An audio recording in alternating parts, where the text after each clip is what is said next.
జీహెచ్ఎంసీలో భారీ బదిలీలకు రంగం సిద్ధమైంది. ఎన్నికల కోడ్ ముగియటంతో వెంటనే పెద్ద మొత్తంలో అధికారుల బదిలీలు ఉండబోతున్నాయని జోరుగా చర్చ జరుగుతోంది. అవినీతి విధులలో అలసత్వం ప్రదర్శిస్తున్న వారి పేర్లు ఈ బదిలీలో ఉన్నట్టు తెలుస్తోంది. ఇప్పటికే అధికారుల వివరాలను అందజేయాలని అడిషనల్ కమిషనర్కు జీహెచ్ఎంసీ కమిషనర్ రొనాల్డ్ రాస్ ఆదేశాలు జారీ చేశారు.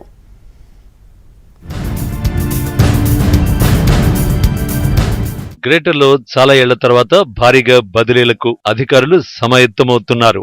ఒకచోట 3 ఏళ్ల కంటే ఎక్కువ రోజుల నుంచి పనిచేస్తున్న వారిని ట్రాన్స్ఫర్ చేయాలని నిర్ణయించారు జీహెచ్ఎంసీ కమిషనర్ రొనాల్డ్ రాస్. గత ప్రభుత్వ హయాంలోని నాయకులతో అధికారులకు ఉన్న పరిచయాలతో ఒకే చోట తిష్టవేసి కూర్చున్నారు. అందులో కొంతమంది అవినీతి ఆరోపణలు ఎదుర్కొన్న వారిని ట్రాన్స్ఫర్ చేసేందుకు అప్పటి ప్రభుత్వం సాహసం చేయలేదు. అవినీతి ఆరోపణలు ఉన్న ఉద్యోగులతో పాటు విధుల్లో అలసత్వంగా వ్యవహరిస్తున్న ఉద్యోగులపై బదిలీ వేటు పడనుంది. వాస్తవానికి జనవరిలో ఉన్నతాధికారుల బదిలీలు జరిగాయి. చాలా కాలంగా జీహెచ్ఎంసీలోనే కంటిన్యూ అవుతున్న ఉద్యోగులపై వేటు వేశారు. ఆ తర్వాత కింది స్థాయి ఉద్యోగులను బదిలీలు చేసే క్రమంలో ఎన్నికల కోడ్ వచ్చింది. దీంతో ఈ బదిలీలు నిలిచిపోయాయి.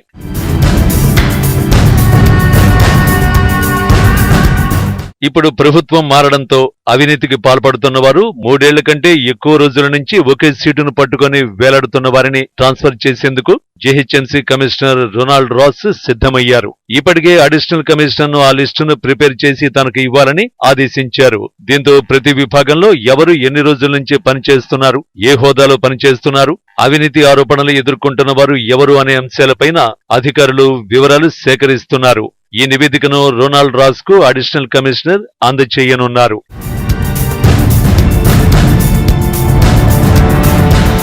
జీహెచ్ఎంసీ పరిధిలో మొత్తం పర్మనెంట్ అవుట్సోర్సింగ్ లేదా కాంట్రాక్టు సిబ్బంది మొత్తం కలిపి 26 నుంచి 28 వేల మంది ఉంటారు. 18,500 శానిటేషన్ వర్కర్లు, 950 సూపర్వైజర్లు, 500 నుంచి 800 మంది ఆపరేటర్లు, 500 మంది జూనియర్ సీనియర్ అసిస్టెంట్లు, 400 మంది సూపరింటెండెంట్లు, సుమారు 100 మంది అసిస్టెంట్ మున్సిపల్ కమిషనర్లు, 20 మంది జాయింట్ కమిషనర్లు, 20 మంది మెడికల్ ఆఫీసర్లు, 30 మంది డిప్యూటీ కమిషనర్లు ఉన్నారు. జీహెచ్ఎంసీలో పూర్తిగా బదిలీలు జరిగితే అవినీతికి చెక్ పడుతుందని కమిషనర్ భావిస్తున్నారు.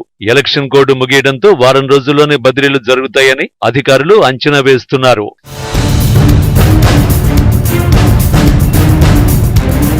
రెండు 2023లో జరిగిన విధంగానే మరోసారి పెద్ద ఎత్తున జీహెచ్ఎంసీలో బదిలీలు జరగబోతున్నాయి. ప్రస్తుతం బల్దియాలో అధికారులు సిబ్బంది దాదాపు సగానికి పైగా 3-4 ఏళ్లకు పైగా ఒకే దగ్గర తిష్టవేశారు. జోనల్ స్థాయి నుంచి డిప్యూటీ కమిషనర్లు సహా పలువురు అధికారులు అవుట్సోర్సింగ్ సిబ్బంది ఇందులో ఉన్నారు. జీహెచ్ఎంసీలో ఆరోపణలు వస్తున్న ప్రతి డిపార్ట్మెంట్ పై విజిలెన్స్ విచారణలు చేస్తుండటంతో పాటు అవినీతి అక్రమాలకు పాల్పడే ఉద్యోగులపై చర్యలకు సైతం రంగం సిద్ధమవుతోంది.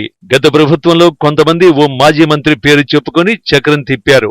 ఈసారి బదిలీలో ముందు వరుసలో వాళ్ల పేర్లే ఉన్నట్టు సమాచారం. ప్రభుత్వ మద్దతు కూడా ఉండడంతో కమిషనర్ స్వేచ్ఛగా నిర్ణయం తీసుకునే అవకాశం కనిపిస్తోంది.